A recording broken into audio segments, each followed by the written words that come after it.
Bismillahirrahmanirrahim. Dear students, welcome to the FEE online MDCAT preparation. This is Dr. Numan Asgar, your biology expert. So let's start today's topic.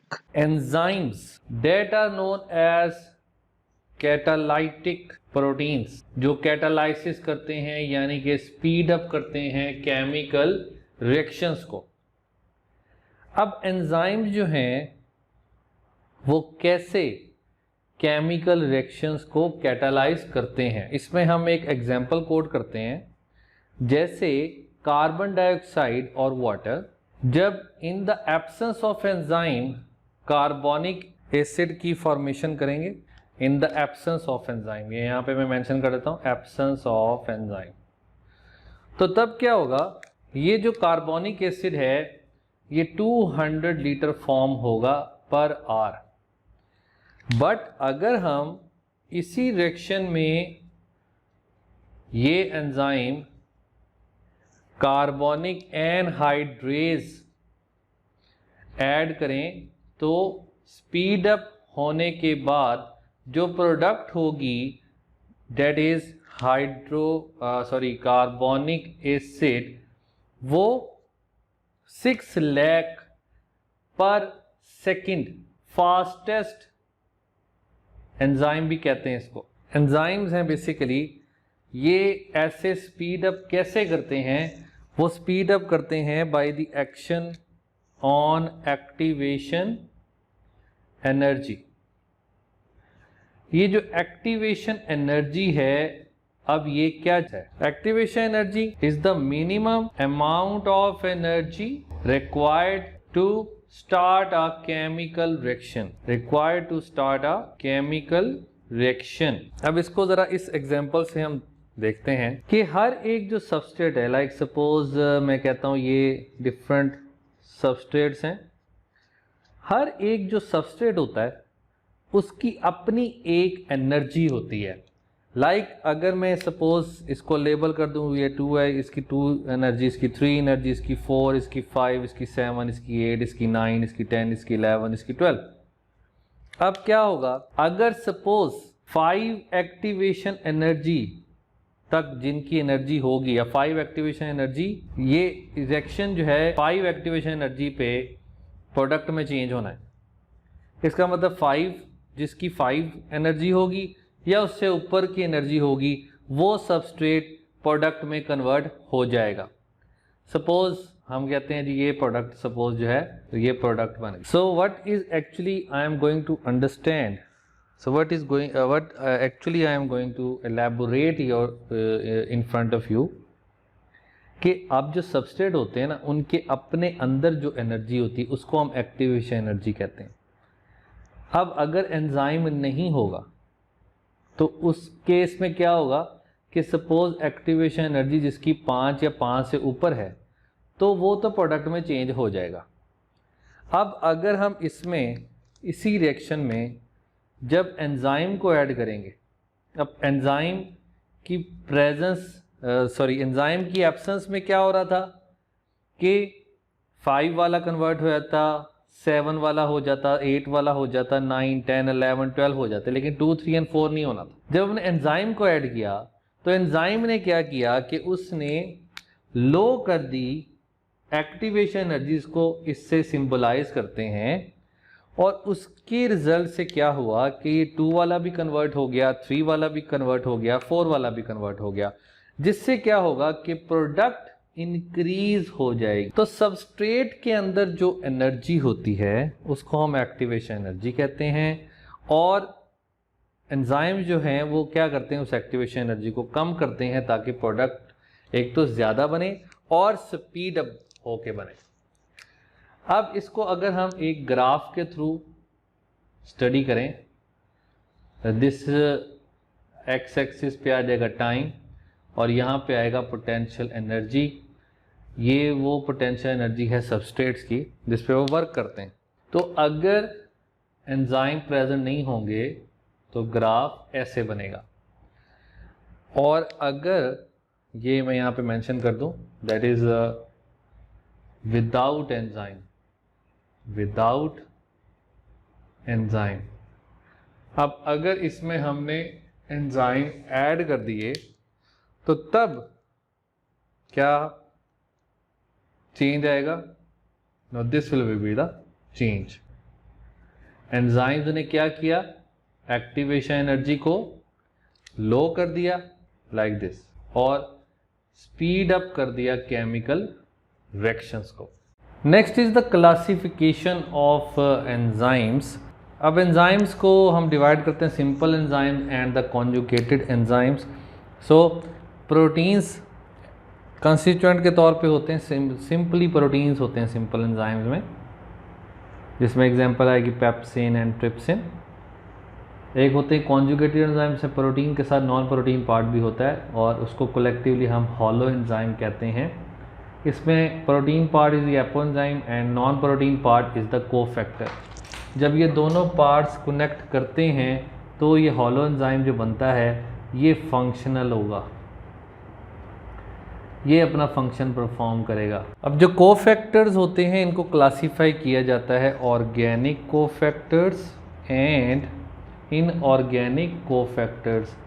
अब जो इसमें inorganic cofactors हैं they are known as activators, जो कि enzymes की working में एक अहम रोल प्ले करते हैं।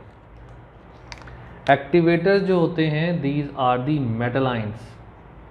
तो अगर हम इसमें lipase require calcium ion for their working, ATPase require magnesium ion for their working,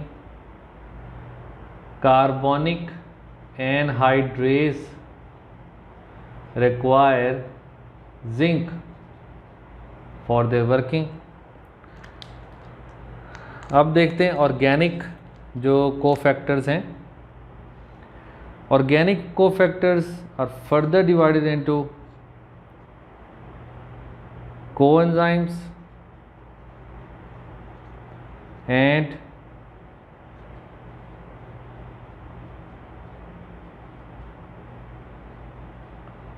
prosthetic group। coenzymes जो हैं they are loosely attached with apoenzyme। Prosthetic group tightly attach होते हैं, कोवलेंटली अटैच होते हैं विद एपो एंजाइम, यानी कि जो protein part of the enzyme होता है।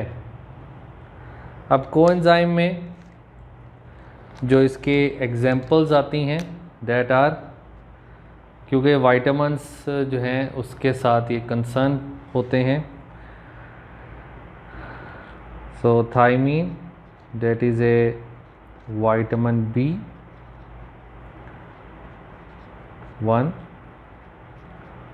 riboflavin इसी तरह, NAD निकोटिनामाइड एडेनिन डाइन्यूक्लियोटाइड। और अगर हम प्रोस्थेटिक ग्रुप में देखें तो that will be heme group in the enzymes कैटालेसिस, परऑक्सीडेसिस जो कि लाइसोसोम्स और पेरोक्सीसोम में प्रेजेंट होते हैं, cytochromes. So they are tightly attach with the apo enzyme. Next is the mechanism of enzyme action. तो मैकेनिज्म ऑफ एंजाइम एक्शन में हम दो मॉडल्स को डिस्कस करते हैं। एक है मैकेनिज्म ऑफ एंजाइम एक्शन में हम दो मॉडल्स को डिस्कस करते हैं। एक है lock and key model that is given by Fisher, and according to this active site is a rigid structure, उसमें कोई चेंज नहीं आता। Induced fit model that is given by Koshland, and according to this model active site is not rigid। अब active site को यहाँ पे explain करने लगा हूँ मैं। ये वो साइट है जहाँ पे सबस्ट्रेट अटैच होता है विद द एंजाइम। तो इस साइट के अंदर दो रीजन्स होते हैं। एक होता है कैटालाइटिक रीजन और एक होता है बाइंडिंग रीजन। तो इसमें जो होता है ना बाइंडिंग रीजन, इसका काम है जस्ट सबस्ट्रेट अटैचमेंट, और जो कैटालिटिक रीजन है ये ब्रेक करता है old bonds and form new bonds.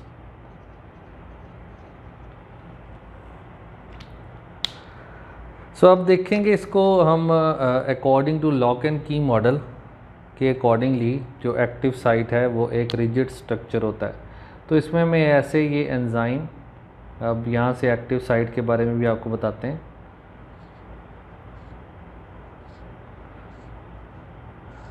Suppose ये एंजाइम है, अब ये एंजाइम के अंदर ये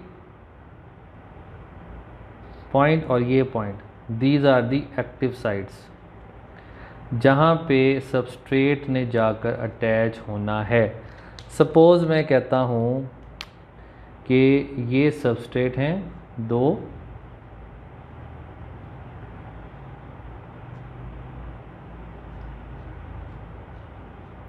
लाइक दिस वन। अब क्या होगा कि ये दोनों इसके साथ ऐसे अटैच हो जाएंगे।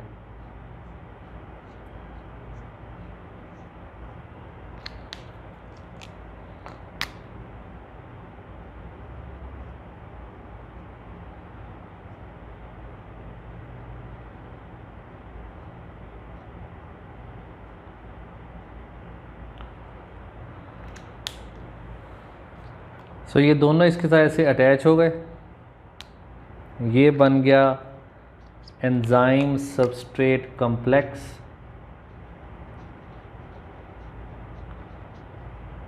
एंड आफ्टर दिस क्या होगा जी, enzyme will get separated and product will be form. और अगर मैं प्रोडक्ट को शो करूं तो वो प्रोडक्ट इस तरीके से फॉर्म हो गई है,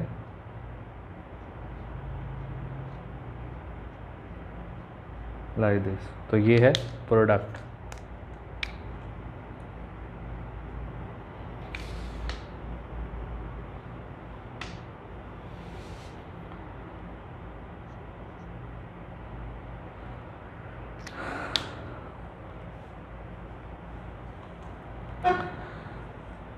अब इधर आपने ऑब्ज़र्व किया कि इसमें एक्टिव साइट के अंदर कोई चेंज नहीं आई। अब इंड्यूस फिट मॉडल क्या कहता है? इंड्यूस फिट मॉडल को मैं अब शो करने लगा हूँ with the help of diagrams.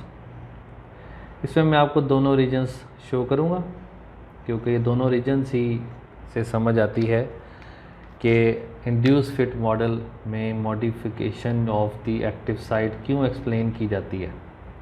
अब ये है binding site, this one is binding site and this one is catalytic site।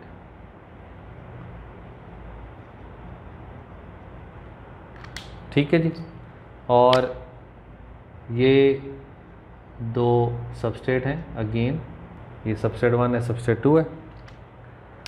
अब क्या होता है कि जब इसका एंजाइम सबस्ट्रेट कॉम्प्लेक्स बनेगा तो ये अब जाकर बाइंडिंग साइट से ऐसे अटैच हो जाएगा, लाइक दिस वन। उसके बाद क्या होगा, उसके बाद ये होगा कि ये बहुत इम्पॉर्टेंट है अब यहाँ पे समझना कि उसके बाद क्या होना है। उसके बाद ये जो कैटालिटिक साइट है, अब मैं यहाँ पे पहले शो कर दूँ आपको, ये सबसे अटैच है इधर,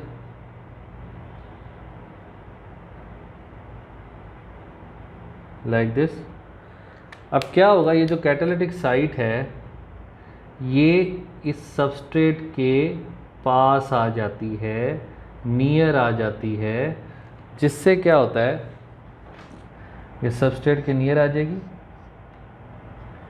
और इससे क्या होगा, it will form the bond over there, जो मैंने आपको यहाँ पे बताया कि they will break the old bond and form the new bond. तो ये बॉन्ड बनी और उसके बाद आफ्टर दिस अगेन जो कैटालिटिक साइट है वो अपनी ओरिजिनल शेप में चली जाएगी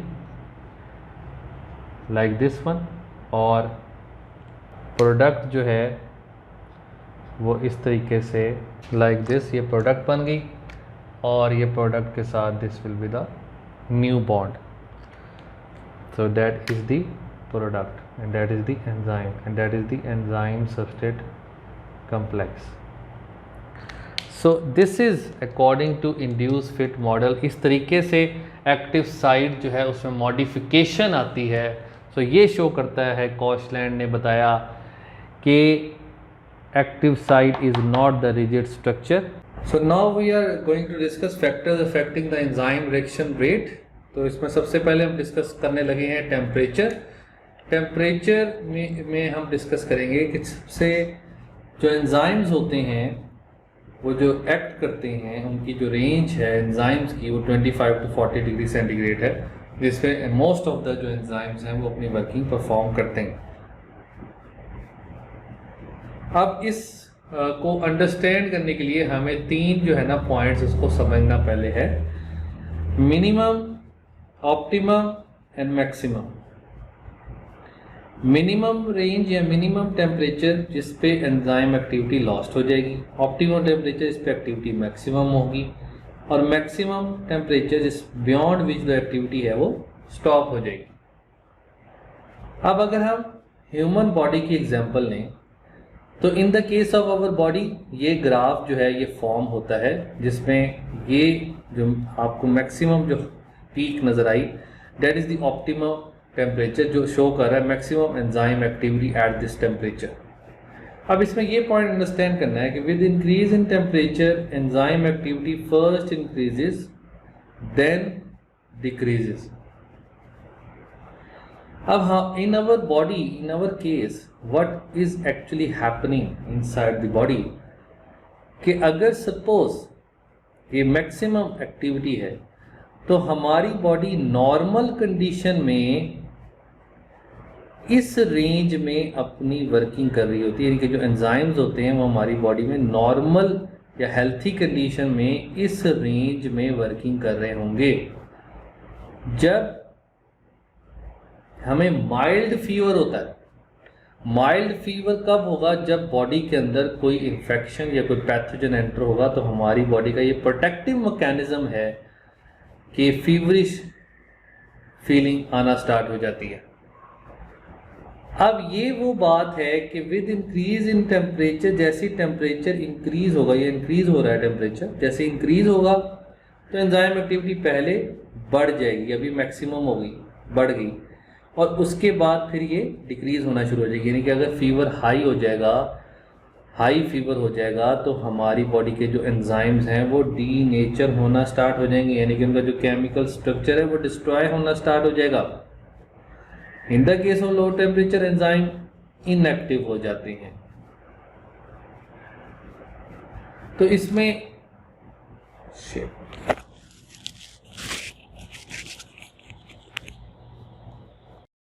अब इसमें हम एक ऐसे ऑर्गेनिज़म की एग्जांपल लेते हैं जो कि हाई टेम्परेचर पे भी अपनी वर्किंग परफॉर्म करता है, जिसके अंदर जो एंजाइम्स होते हैं वो हाई टेम्परेचर पे भी वर्किंग परफॉर्म करते हैं। So I think so you remember about that Thermus aquaticus, Thermus aquaticus that is a archaeobacteria और इसको हम थर्मोफिलिक कहते हैं, दैट इज़ थर्मोफिलिक। तो ये जो बैक्टीरिया है इसके अंदर जो एंजाइम्स होते हैं the DNA polymerase, these enzymes are thermostable, और इस डीएनए पॉलीमरेज को एक स्पेशल नेम भी दिया जाता है टैग पॉलीमरेज। और ये जो टैग पॉलीमरेज है it can survive up to 120 degree centigrade. So that's why this Taq polymerase is used in the process of PCR. Next factor is pH. So different enzymes have different pH, and you can observe the diagram of your book.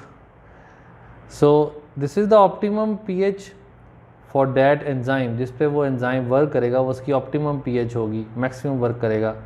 अब इन the case of temperature हमने ये study किया था कि temperature जो है हमारी body का एक रेंज है, अगर उस रेंज से नीचे जाएगा तो इनएक्टिव, इस रेंज से ऊपर जाएगा तो डीनेचुरेशन हो जाएगी. But in the case of enzyme, her enzyme की एक डिफरेंट पीएच है. कोई न्यूट्रल पीएच पे वर्क करता है, कोई एसिडिक पीएच पे वर्क करता है, कोई बेसिक पीएच पे वर्क करता है. तो अगर उस पीएच पे स्लाइड चेंज आएगा तो आयनाइजेशन ऑफ स्लाइड चेंज आता है, तो change in the ionisation of amino acid at the active site plus may affect the ionisation of the substrate. Substrate की भी आयनाइजेशन को अफेक्ट कर सकता है. और अगर एक्सट्रीम चेंज आएगा तो एंजाइम में जो बॉन्ड्स होती हैं वो ब्रेक हो जाएंगे, जिससे डीनेचुरेशन हो जाएगी. Next factor is of concentration of substrate. तो इफ वी कंसीडर कि एंजाइम्स हैं, उनकी बहुत सारी एक्टिव साइट्स होती है एक एंजाइम के अंदर. और जो अब सपोज़ हम यहाँ पे एग्जांपल लेते हैं कि हम एक एंजाइम है, उसके अंदर 1000 एक्टिव साइट्स हैं. अब अगर हम सबस्ट्रेट की तादाद 100 कर दें तो 100 प्रोडक्ट्स बनेगी. अगर 200 कर दें तो 200 प्रोडक्ट्स बनेगी. 500 कर दें तो 500 प्रोडक्ट्स बनेगी. 1000 कर दें तो 1000 प्रोडक्ट्स बनेगी. बट अगर 1000 से हम 1100 करेंगे तो प्रोडक्ट 1000 ही रहेंगे, यानी कि रिएक्शन रेट कांस्टेंट हो जाएगा. इसको इस ग्राफ से रिप्रेजेंट करते हैं. Here you start increasing the substrate concentration और रिएक्शन रेट जो है वो बढ़ता जा रहा है. बट ये वो पॉइंट है जहाँ पे all active sites are occupied. इस पॉइंट को फिर कहा जाएगा सैचुरेशन, जहाँ पे तमाम एक्टिव साइट जो है वो ऑक्यूपाई हो चुकी हैं. तो अब अगर हम सबस्ट्रेट की कंसंट्रेशन को बढ़ा भी देंगे तो रिएक्शन रेट पे कोई फ़र्क नहीं पड़ेगा. Next is the enzyme concentration. So enzyme concentration, as we know, enzyme की कंसंट्रेशन को इंक्रीज़ कर दें तो रिएक्शन रेट जो है वो इंक्रीज़ हो जाएगा. तो it means enzyme concentration is directly proportional to the reaction rate. अगर सबस्ट्रेट अनलिमिटेड हैं और हम इंक्रीज़ करते हैं एंजाइम की कंसंट्रेशन को, तो क्या होगा कि रिएक्शन रेट जो है वो डबल हो जाएगा. This will increase reaction rate. अब क्योंकि एंजाइम इंक्रीज़ होंगे तो एक्टिव साइट इंक्रीज़ होंगी.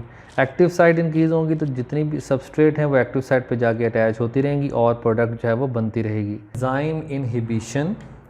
सो इसमें इनहिबिटर्स सबसे पहले हम देखेंगे कि इनहिबिटर्स क्या होते हैं जो ब्लॉक करते हैं एक्टिव साइट को टेम्पररीली या परमानेंटली. तो according to your book it can be divided into irreversible and reversible inhibitors. Irreversible inhibitors वो होते हैं जो कोवलेंट बॉन्ड बनाते हैं at active site in place of substrate और डिस्ट्रॉय कर देते हैं ग्लोबुलर स्ट्रक्चर को. इनका इफेक्ट न्यूट्रलाइज नहीं हो सकता क्योंकि ये कोवलेंट बॉन्ड बनाते हैं. इसमें एग्जांपल है according to your book cyanide. Reversible जो इनहिबिटर्स होते हैं वो वीक लिंकेज बनाते हैं विद द एंजाइम.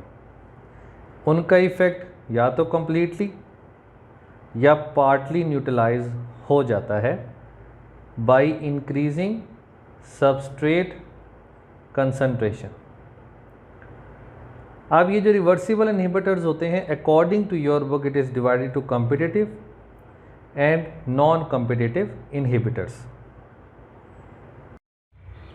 तो अब हम देखते हैं कॉम्पिटिटिव इनहिबिटर्स. जो कॉम्पिटिटिव इनहिबिटर्स होते हैं they have structural similarity with the substrate, यानी कि उनका स्ट्रक्चर सबस्ट्रेट से मिलता जुलता है. बाइंडिंग साइट इसलिए उन्हें सिलेक्ट कर लेगी बट कैटालिटिक साइट एक्टिवेट नहीं होती, इसलिए कोई प्रोडक्ट नहीं बनता. जैसे यहाँ पे एक एग्जांपल के थ्रू आपको अंडरस्टैंडिंग करवाई जा रही है कि suppose this one is the enzyme और ये सबस्ट्रेट है and that one is the inhibitor. ये बन गया एंजाइम इनहिबिटर कॉम्प्लेक्स, और जिसके बाद कोई प्रोडक्ट फॉर्म नहीं होगी। Next one is the non competitive inhibitor which form enzymes inhibitor complex at a point other than active site, और जिससे ये स्ट्रक्चर को चेंज कर देगा, जिसकी वजह से जेन्युइन सबस्ट्रेट इसके साथ बाइंड नहीं करेगा, कैटालाइसिस भी नहीं होगी और प्रोडक्ट भी नहीं बनेगी। यहाँ से आप देख सकते हो ये एंजाइम है, that one is the inhibitor and that one is the substrate. अब ये जो इनहिबिटर है ये इस एंजाइम के साथ जैसे ही बाइंड करेगा तो उसके अंदर कन्फर्मेशन चेंज आ जाएगा, उसका स्ट्रक्चर जो है वो आल्टर हो जाएगा, चेंज हो जाएगा, जिसकी वजह से ये ओरिजिनल सबस्ट्रेट इसके साथ बाइंड नहीं हो सकता। So no product will be form. इसकी एग्जांपल है पेनिसिलिन, जिसमें पेनिसिलिन क्या है, एक एंटीबायोटिक है। ये बैक्टीरिया के अंदर जो सेल वॉल बनाने वाले एंजाइम्स होते हैं उसको इनहिबिट करती है, like this one. So this is all about competitive and non-competitive inhibitors.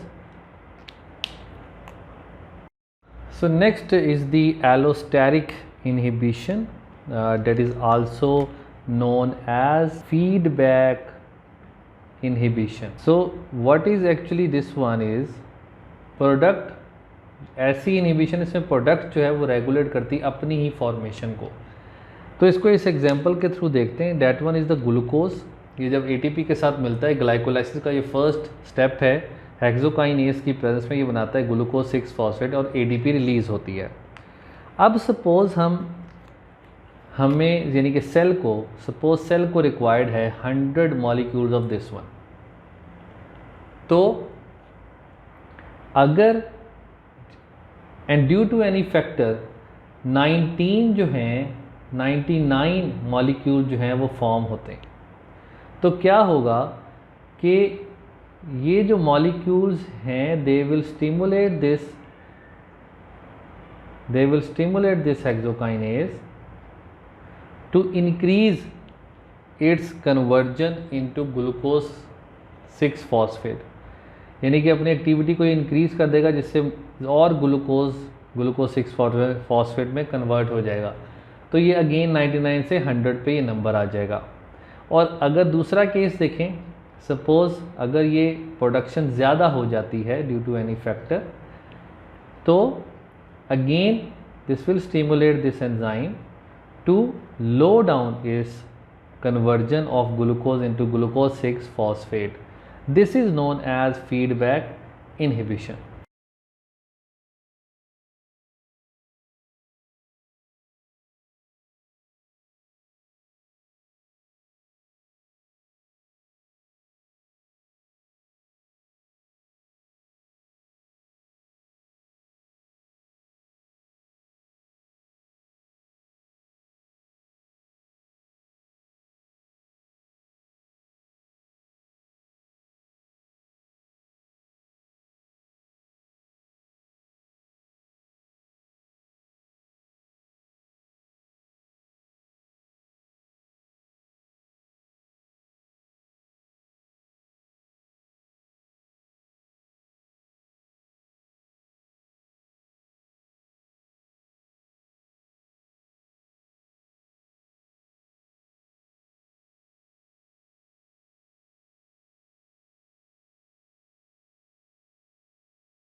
Thank you very much and Allah Hafiz.